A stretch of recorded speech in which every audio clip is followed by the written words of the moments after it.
Good morning, ladies and gentlemen. So, part two regarding the IRS. So, in the past, they have done a good job, as I have explained in part one, and as you may remember now.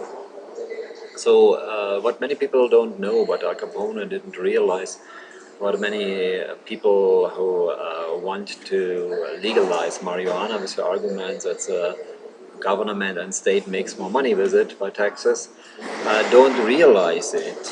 That, of course, every income is taxable and has to be taxed. So everybody is obliged to pay taxes for all income, doesn't matter a legal one or illegal one. So right now, the marijuana sellers and the drug dealers need to pay taxes for everything they have sold, and that wouldn't be any difference after the legalization, because legalized or illegal, it doesn't matter for a taxation. It is even a financial advantage when it remains illegal, because then additional fines show up for not having an account, for not registering, and there are many additional fines what the state can earn and what they didn't care about in the past. We need to put a detective from the IRS agents also in jails and prisons. So most crimes are about making money in illegal ways, and at least 99% of all criminals don't pay taxes. So, like Al Capone did, he didn't pay taxes and went to jail for it. So other criminals also can be fined, can be confiscated. We can make the law in a Congress. The lawmakers make the law, and that's the Congress. So they can make a law that tax fraud with illegal business more than 100,000 US dollar has to be mandatory, punished with a quick trial death sentence, something like this. No? So it's up to them. So we can make it very efficient, we can make it less efficient, and that's not only about the IRS agents. It is about the lawmakers as well. So I do not oppose the weaponization of IRS agents. Um, I uh, I have my own memories on it, because I've worked in a tax office in West Berlin in Germany, and I had a very realistic boss, and he was always running around with a pistol, because he was not a kind of IRS agent in Germany. He was just a private tax officer, so advisor for taxes, and he worked with not really with organized crime in this way, but you have different levels in the economy. You have a level of the good people, the good business owners who keep the laws and do what they have to do, and then you have the independent ones with a bad intent who try to cheat as much as they can, and they have a different kind of lack of inhibitions and going quite far. An example, in Germany there was an illegal agreement about the price for the coal to sell, and so people who didn't want it have been forced, even with violence and with beating them up, if they didn't want to follow this kind of illegal agreement.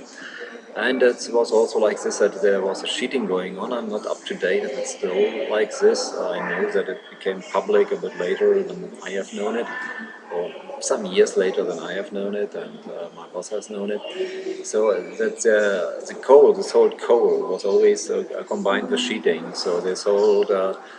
I'm not really sure about the exact amount anymore, but something like when they sold instead of 1 kg, they sold 900 gram. So they made some extra money by cheating the clients. Colleagues who wanted to denunciate them have been beaten up and have been hunted down by the other criminal ones. And that was not really, we don't talk here about real organized crime. That's on borderline. That's some individual criminals within the business, within the legal business. And for such businesses, IRS agents should have a weapon and should be able to use it and should be allowed to use it as well. There's a lot of crime going on, and not only cheating about 100 US dollars or something like this, there's much more going on in the reality world. But this is not yet the parallel economy. You have many parallel economies to launder money and what are the backbone of organized crime and parallel societies like Lady Condor, and they have to be destroyed, and we need the IRS agents for it. So let's weaponize them, and I would go even farther. Let's allow them to build own SWAT teams.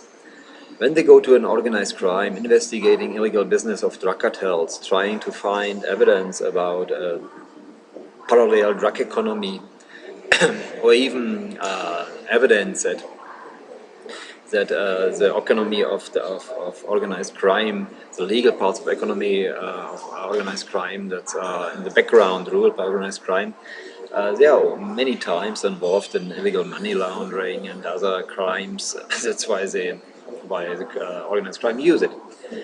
So they have to investigate this. They need weapons. They can't go knock the door of a crime boss and say, "Oh, can you please give me your accounting about your drug deals in the last year?" No, they have to come in and they have to handcuff them, and they have to come in with heavy weapons, and they have to search the whole area for evidence. And I'm not sure about the IRS agents, but I know that in Germany, a tax agent, any detective of the tax office can go anytime, even in the middle of the night, knock the door and asking for the accounting. So this would be a very efficient way, and that would be even more rights. I don't know the rights in the United States exactly. I have to study it.